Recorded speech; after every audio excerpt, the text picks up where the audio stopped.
Notre Dame knocks off Penn State in an instant classic to advance to the College Football Playoff National Championship. A tale of two halves results in Irish smiles. By Samarza, inside the 20, inside the 10, he's going in! Notre Dame has scored! Go! You will be that driving force to motivate those coaches and those players to beat Southern Cal. Notre Dame is relevant again. The 20, the 10, fire, rocket, touchdown! Notre Dame is number one. It's a game of who's going to flinch first. We know that it won't be Notre Dame. Hello again, everybody. I'm Landon Traylor with John Richards, Logan Traylor, and Dylan Kearns. A full house today, folks. What a game as Notre Dame defeats Penn State of the College Football Playoff semifinal at the Orange Bowl by a final score of 27-24. Somebody on the show called the game exactly how it would play out. JR, 27-24 the final, a fantastic instant classic from Miami. No doubt, Landon. I got to tell you, it was 10-10. And I thought, well, 20-16, that's kind of in play. But I was like, 27-24, that's really in play. Long way away from that point. And then the game kept progressing and going on. And I thought, my God, he's going to get this right. And fortunately for Notre Dame fans, you did. What a night. What a run this has been. We got one more. I mean, what a way to win a championship. No better way than to beat the best, right? Right. And if this is the path that we have to take, then so be it. Right. My friends that are normally my closest of friends are now my enemies for exactly 1 week beginning today. Sorry, boys. Still love you, but screw Zero State. Yeah, we have some ill will towards Zero State. We'll get to them later. Yeah, we'll get to them in tomorrow's show, but it's going to be a doozy. It's going to be a doozy, no doubt. But Logan, what a game. That was a fantastic ball game. 10-0. They battled through some adversity. Initial thoughts on that ball game? Resilient. And, you're sitting there at 10-0 knowing that, you like we've been here before, right? Like, it's like, oh God, like we just no-showed. And the field goal before the half, like Mitch Jeter, throughout the year has been up and down. Obviously, the injury really affected him, but for him to, really be a key part of this and a big part is unbelievable. When we talked about, our special teams and our kicking game being a concern for us moving forward if we wanted to, be in this position. So resilient. And guys, it's like it's still surreal. Like we're in a national championship in 2025, and we're playing Ohio State. It's just it's come full circle for me. It's never been so exciting. Just to know that Notre Dame usually in the big game has always no-showed. All the letdowns throughout our fandom since I've been alive. It's nice to know that I have somewhat of a peace of mind that we may not win, but hell, this team's going to show up. This team's going to compete, and this team isn't going to embarrass us. So there's a peace of mind there now that's never been there before. And, moving forward, win or lose, next week, it's going to be very fun here the next couple of years to see how this program continues to improve and continues to compete in big spots. Absolutely. I will say, regardless of your feelings towards Notre Dame, the fans, they're so much more likable, it seems, with Marcus Freeman. They just are. They're so much more likable from the outside perspective, it seems like. A lot of people love Marcus Freeman and like what he's doing. And Notre Dame's just more likable. Dylan, a fantastic game. Your initial thoughts here on the semifinal in Miami? One word, resilience. It's all I got that comes to mind with this team, man. I mean, we played the worst half of football, and then we played the best half of football all year. I think there's no question about that. The first half, we looked terrible. We couldn't get anything moving. Steve Angeli had to lead us down. Those 3 points were crucial. I mean, look at the final score. That dude was nuts going down the field and doing that. So kudos to him. But we came out in the second half with a vengeance. Didn't care if the run was being stuffed. We found a way to make it work. Jeremiah Love, how about this kid, huh? The knee issue doesn't matter. He is fighting for yards to score that touchdown. I mean, holy crap. So it goes back to the word resilience strictly because this team has lost every freaking player, it seems like. No Benjamin Morrison, no Riley Mills. We lose several linemen. We lose Jeremiah Love twice in big games in USC, and you lose him in the playoff last week or 2 weeks ago. So it's this group that just keeps finding a way. And I had a high school baseball coach tell me one time, great teams find a way to win. And that's what the Irish have been doing every single game since that blunder 4 months ago. You can't even say that's a new team. That's 4 months ago. Mhm. So, this team is just resilient. They don't care who's on the schedule. They don't care what's happening. They have two phenomenal coordinators. They have a leader as a head coach. I mean, that quote that he said about holding a pen, that's some Rockney shit right there. So, this guy, he's got him going, and I'm so proud of this group. I mean, like Logan said, we have a shot here, and I don't think we ever felt this good about a Notre Dame team that was under Brian Kelly. Yeah, no doubt. Offensively, it was our worst half since Northern Illinois. You could argue it was worse than Northern Illinois, quite frankly. In the first half, obviously. Defensively, we were getting manhandled in that first half, and even a little bit into that second half, a couple of drives. They could not stop Allen and Singleton, which, if we're not going to be able to stop Allen and Singleton, it raises some concern how we're going to stop arguably the two best backs in America the following week, a week from today. So, going to have to make some adjustments on stopping those two, that two-headed monster. But you know what? The defense made plays when it needed to make plays, ultimately. We were able to get stops on third down and force them into situations on second down where they could not run the football on third down. So they made plays when it mattered. It was 10-0 heading into the final drive of the first half, and Notre Dame needed points desperately. I mean, I don't think we've needed points more badly than we did right there. A lineman goes down, as well as Riley Leonard at the same time. As Anthony Knapp was announced yesterday, he is not playing in the national championship. So an already depleted line will have to step up without one of their best. So that just news there to keep in mind. Leonard got slammed down as well. He goes out, and Jelly enters the ball game and almost turns it over. I do not know how the hell we got that ball back. It looked like the Penn State guy got it right away, and somehow the Irish come away with it. I have no idea how the hell we came up with the football, but we did. We got very lucky, and Mitch Jeter nails it to send it to halftime 10-3. JR, that first half, we mentioned, it was brutal. We could not pass block. We could not run block. We couldn't even snap the ball correctly, it seemed like. So everything that could have gone wrong in that first half for the first, I'd say, 29 minutes seemed to go wrong for the Irish. It did, especially offensively. But you see how the defense they bent, but they didn't break. They were, let's be honest, they had a little help. The guy dropped that little pass out into the flat. That was a terrible pass by Aller, but you got to catch that in that situation. Yes, absolutely. We hung in there. We found a way to only be down one possession as badly as we played, and that was the message at halftime. You forget about how you perform. You're getting the ball. You're only down one possession, and you can right it all wrong. You can control your own destiny from here on out. No need to panic. Go back to work. And you saw the changes that they made, man. They started pulling those guards, and they were running downhill. They were even running right at Abdul Carter in some. So,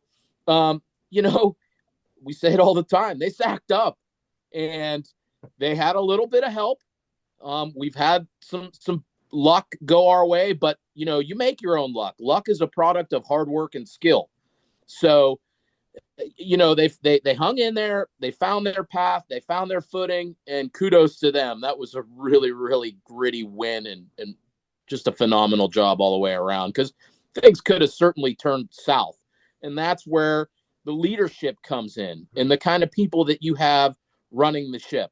And credit to Freeman, credit to Golden, credit to Denbrock, even credit to Riley Leonard. He didn't play his best. Nope. But if you compare the two, we'll be as critical of Riley Leonard as anybody. He did not play well, but the other guy played even worse. Mm-hmm. So that's a credit to our defense. We hung in there. We stuck it out.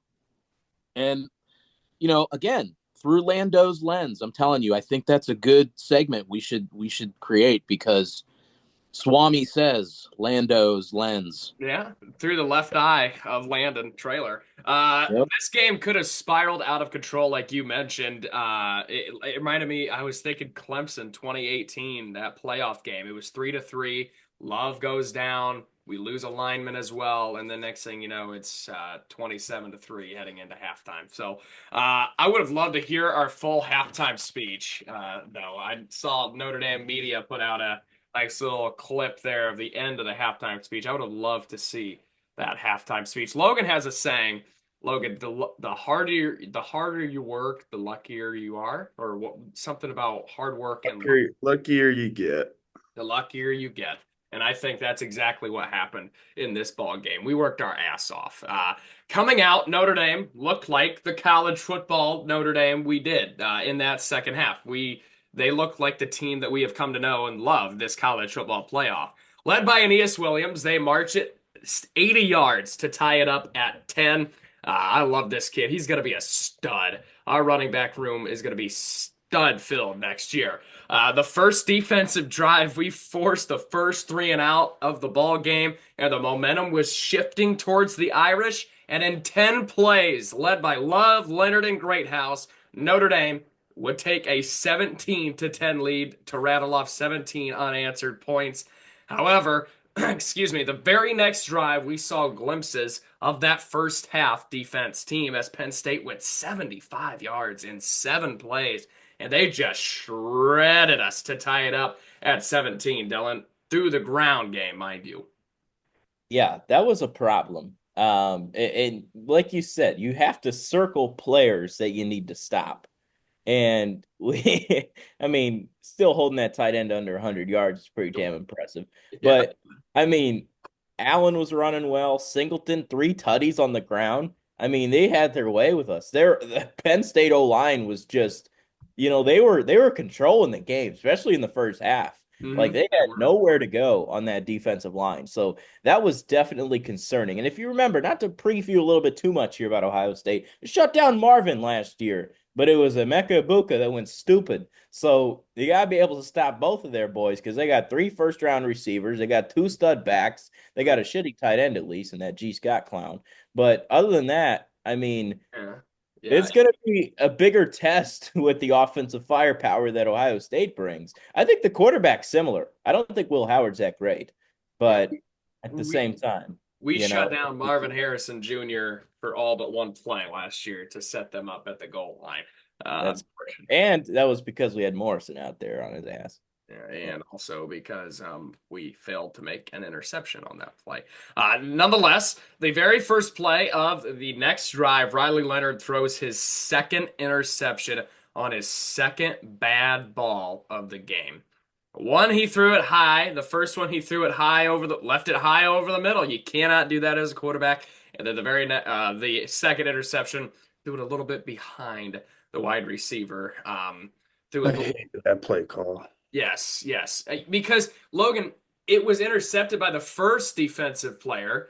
The second defensive player that's actually on the receiver probably had a shot at the ball, too, if he got it there, quite frankly. Right. It's just a bad play call there. However, Jack Kaiser made a phenomenal grab for the interception, but a horrible pass interference was called and Penn State would score 2 plays later to take a 24-17 lead with under 8 minutes to play. At this point in time, the call was awful. Warren fell and didn't have a chance at the damn ball. I mean, what do you want? You want Adon Schuler to just let him catch it? Awful. Awful call. That was an awful call. I'll live with the others we had. That was terrible. That was awful. Now, with that being said, the very next drive, within 3 plays, Riley Leonard would hit Jaden Greathouse wide open, and he took it in to tie it 24-24, and then the defense forces a 3-and-out. However, the next drive offensively, with a chance to go win this football game, run out the clock, Riley Leonard was sacked on 3rd and 5 at the 48-yard line, and Penn State wanted some time. They nail a timeout, and the Irish would be forced to punt it away. And then Penn State has it. They're looking to go down the field on a game-winning drive, and Singleton rushes for 13 yards to the 28-yard line. However, the very next play, Drew Aller forces a ball, and Christian Gray, the guy who seemingly got picked on all game, it seemed like. They tried to pick on him a couple times. Christian Gray picks him off, and the Irish went 7 plays for Mitch Jeter to nail a 41-yard field goal with 7 seconds left to take a 27-24 lead. The defense held for the last 2 plays of the ball game, and the Irish win it 27-24. It was an instant classic there. Riley Leonard, as we mentioned, was 15 of 23 for 233 yards and a touchdown, 2 interceptions, 35 rush yards, and a rushing touchdown. Now, JR, we talk about the next man up mentality.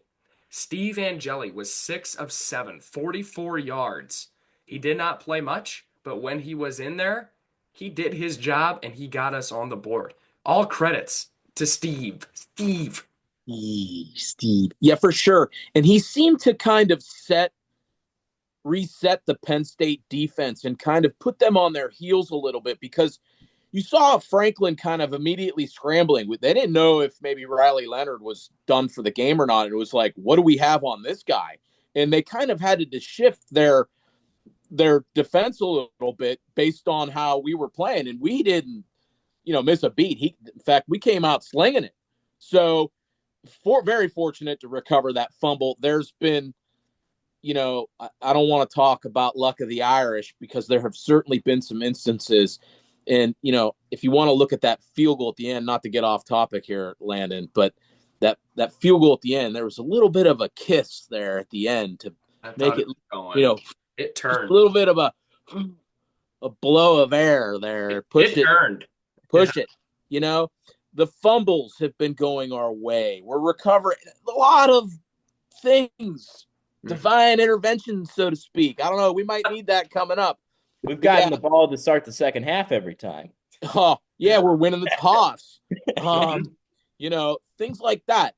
You need that kind of thing in a magical season like this to take place if you're going to win it. And so far, we've gotten all of that despite all of the depth that we have continued to lose. It was really kind of fitting that a guy like Christian Gray, he made that interception at the end, because he's been picked on all year long. A lot, yeah. All year long. And what a play that young man made. What a catch, too. That was no easy catch. He was moving. I don't know how he caught that ball. Yeah, and those refs, they were trying to do it again. I don't want to say that there were bad calls. I guess you could make the argument, by letter of the law. The first one, okay. Yeah. But you got to call the one on the end around there. The guy's running wide, and they're holding our guy like he's Myles Garrett on Sunday afternoon. So Right. Next man up for sure. I don't know what kind of game plan we're going to come up with on the offensive line to compensate for some of the loss. Thankfully, we got Charles back. He came in and played an unbelievable game. It's going to take everybody.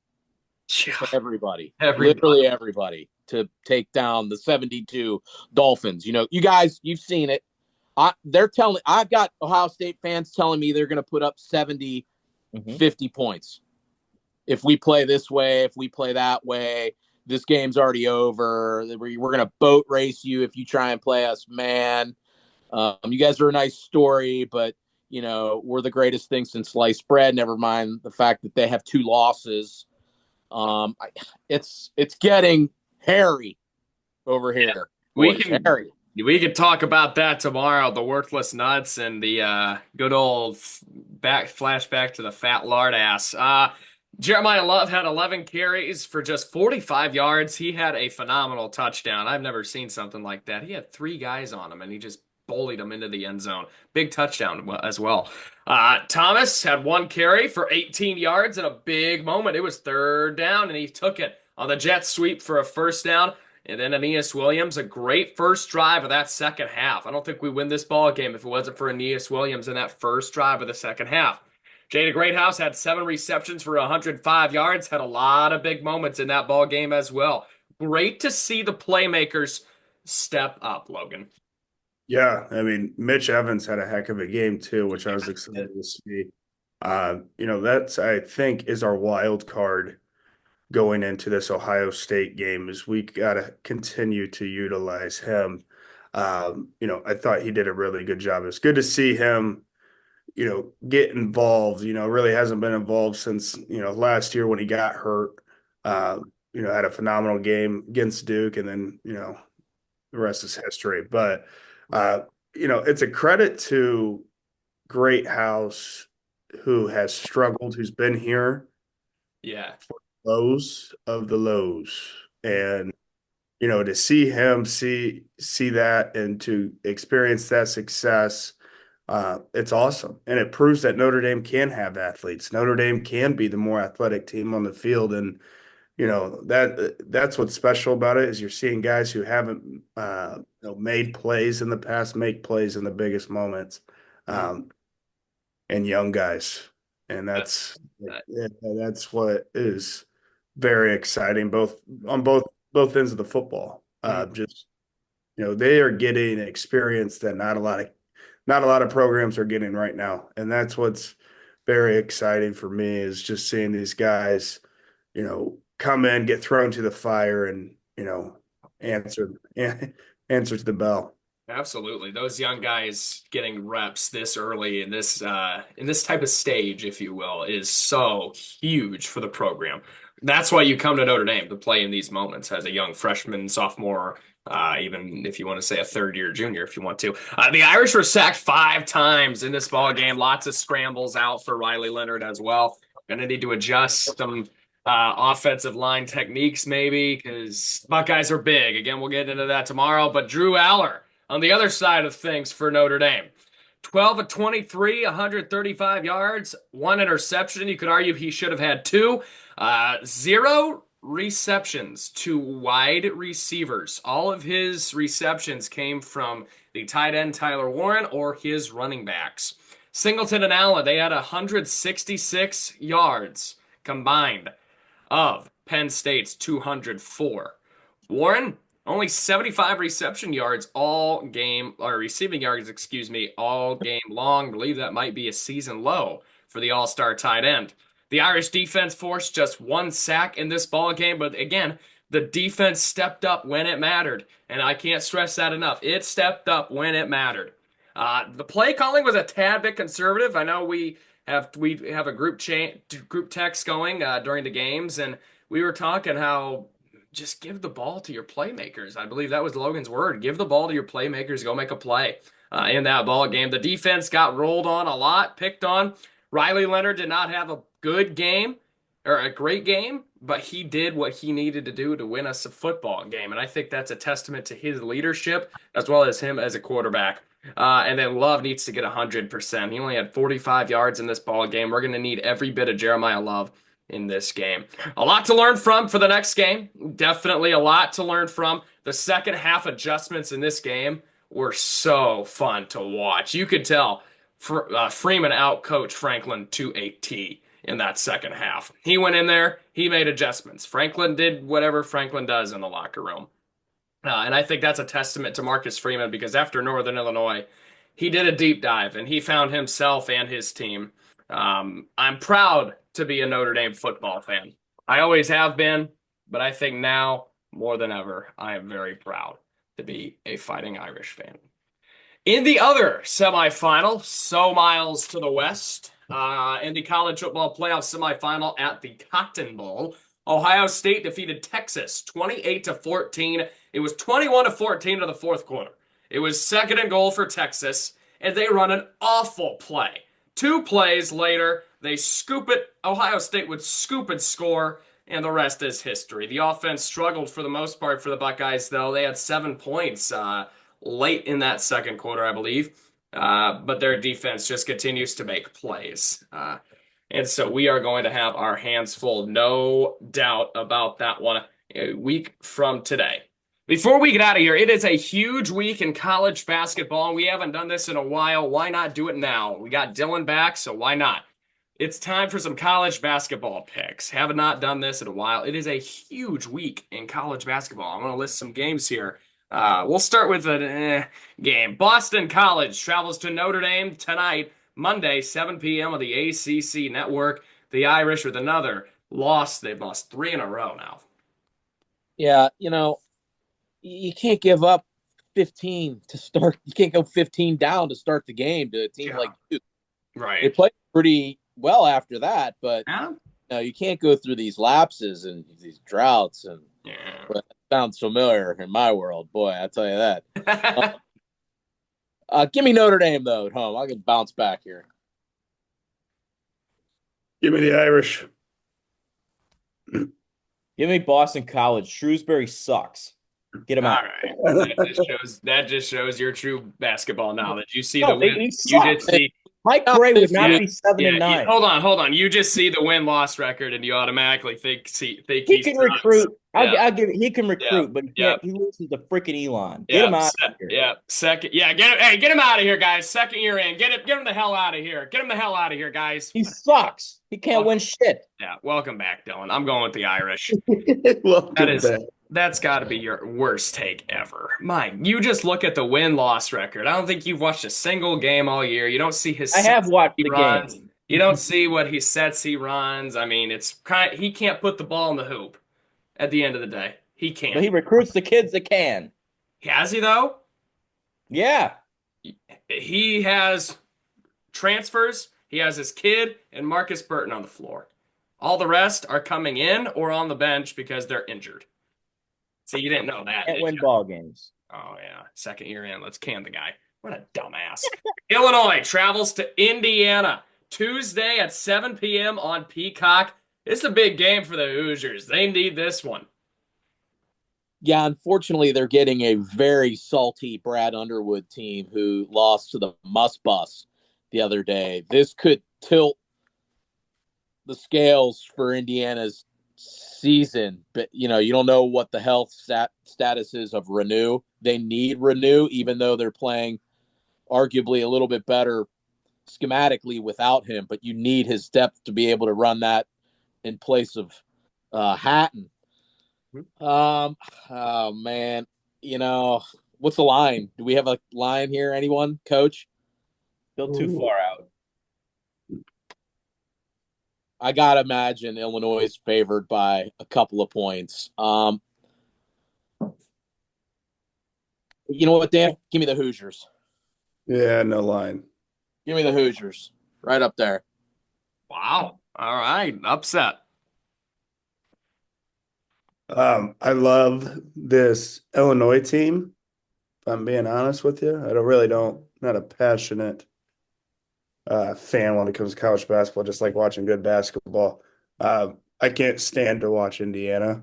I hope they don't win a game the rest of the year. I feel the same way. I do. It's so hard to watch. Give me Illinois. Talk about coaches that need to go. They need to can Mr. Potato Head. Give me the Fighting Illini. Yeah. Talk about a guy who looks like he drew a Sharpie on his face. I'm going with Illinois. I'm going with Illinois. Big. That was good, Dylan. Way to make up for it. Illinois in Assembly Hall blows out Indiana. Blows out Indiana. Watch out for the Boo Birds as well. Mississippi State travels to Auburn in an SEC showdown Tuesday night, 7 p.m. Auburn. Love Auburn.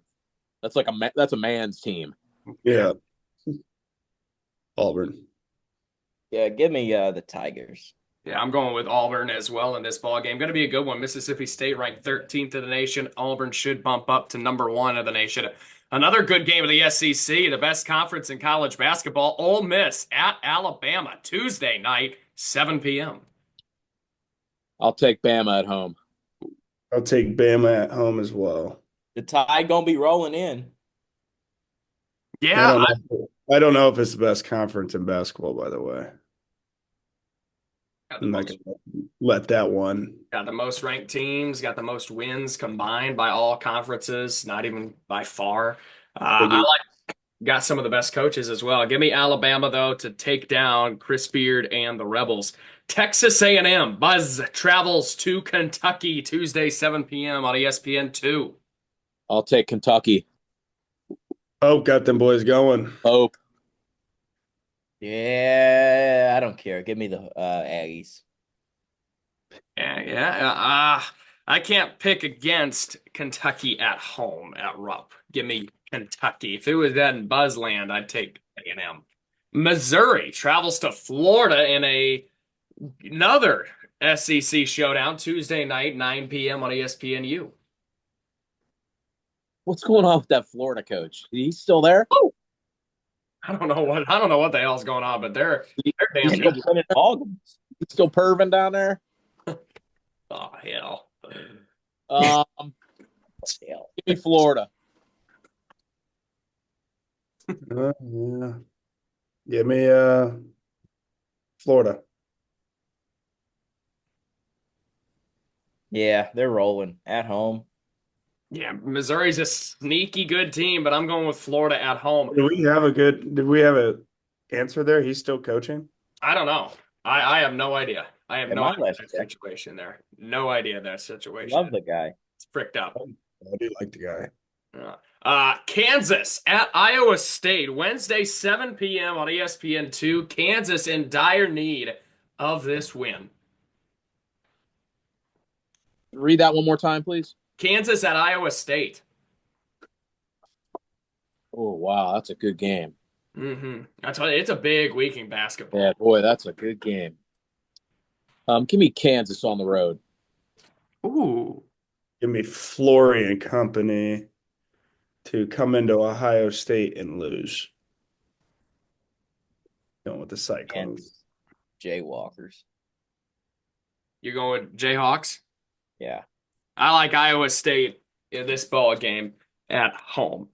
Georgia at Tennessee. This is Wednesday night at 8 p.m. on the SEC network. Georgia on the rise, a 14-2 team. A lot of people thought they would have a losing record at this point in the season. Well, they're going to lose to Tennessee, so give me Tennessee. Give me Tennessee. Give me old Crean boys. Yeah, I think Tennessee is a little fraudulent, but I'm going to have to pick them here at home. Another sneaky good game in the Big Ten. Penn State at Michigan State. The Spartans are on fire. Yeah, give me Sparty. Izzo. Yep, Michigan State. Yeah, Penn State lost 3 in a row. That's what IU's hanging on to for their best quality win of the year, and they're on a downward spiral. West Virginia at Houston, Wednesday night, 8 p.m. on ESPN+. Houston. Dude, that one was coming from Logan and the Kelvin boy. I'm going with West Virginia on the road, the upset. Houston just ain't what it used to be. Indiana will travel to Ohio State on Friday night, 8 p.m. on Fox. A little ironic. JR, maybe 2 of your teams could get wins over Ohio State this week. Yeah, that's a tough task there.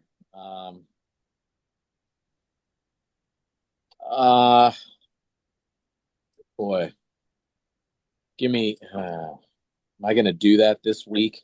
I should just not do that based on principle. Give me the Hoosiers. I'm not picking Zero State. Get out of here, Zero State. You stink. Poots. You know what poots means? Poots. Oh boy. Give me the Hoosiers on the road. Oh. If I wasn't going to Chicago, I'd probably make my trip to the shop for this bad boy. But we'll give me Diebler and the guys. I'm going with Ohio State in this ball game, but will, unfortunately. This is going to be the game of the week, no doubt about it. Alabama will travel to Kentucky Saturday at noon on ESPN. One more time. Alabama at Kentucky. Wow. This game might be 130 to 120 at the end of the day. Bama. Give me Pope at home. Yeah, I'm gonna say that Kentucky bounces back after their loss to A&M. Roll Tide on the road, on the road to come into Rupp and steal one from the Wildcats. Notre Dame at Syracuse Saturday at 4 p.m. on the ACC network. Boy, I love the old days of Digger going into the dome, doing the Irish jig. Give me the Irish in the dome again against the 2-3. Give me Notre Dame. Give me the orange. And our last one of the day, it has major Big Ten implications on the line. Illinois will travel to Michigan State Sunday afternoon at noon on CBS. Big game in the Big Ten. Party. Oh.